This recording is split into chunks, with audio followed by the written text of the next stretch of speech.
Hello everyone, in today's video, I will show you how to change the date and time color on Windows 11. First, let's talk about this process.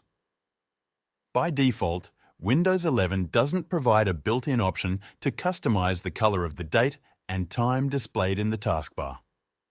To achieve this, we'll need to use a third-party application called 11 Clock.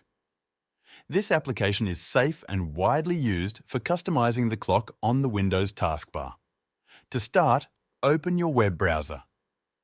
In the search bar, type 11 Clock GitHub and press Enter. This will take you to the GitHub page of the developer who created the application. On the page, look for the Releases section, usually found on the right-hand side of the screen. Click on it to access the latest release files. Scroll down to the Assets section. Here, you'll see a file with the .exe extension. This is the installer for 11 Clock. Click on it to begin downloading the file. Once the download is complete, navigate to the folder where the file is saved, typically the Downloads folder. Double-click the installer file to begin the installation process. If prompted by Windows, click OK to allow the installer to run. On the setup screen, follow the instructions.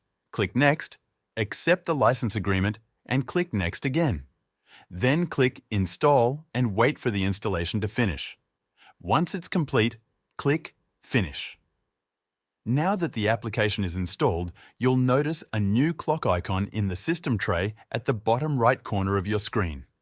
Right-click on this icon and select 11 Clock Settings from the menu. In the Settings window, navigate to the Clock Appearance section. Scroll down until you find the option labeled Use Custom Font Color. Enable this option by clicking the checkbox next to it. Next, click on the Select Custom Color button. A color picker will appear. Choose any color you'd like, such as green, blue, or red. Once you've selected a color, click Add to Custom Color and then click OK. You'll see that the date and time color on your taskbar updates to reflect your selection. You can experiment with different colors to see what looks best for your setup. Simply repeat the process to try another color if needed. That's it. Thank you for watching, and I'll see you in the next video.